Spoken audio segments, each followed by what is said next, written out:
Joj, ovi stari satovi su meni toliko lepi. A tek mehanizmi ovih satova. Joj, mnogo točkića koji se okreću. Niste vidjeli te mehanizme?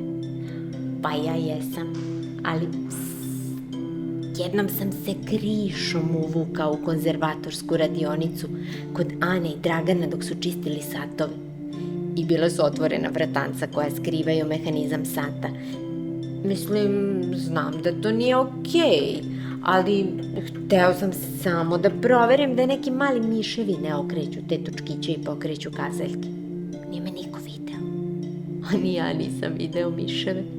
Možda su bili na godišnjem odmoru.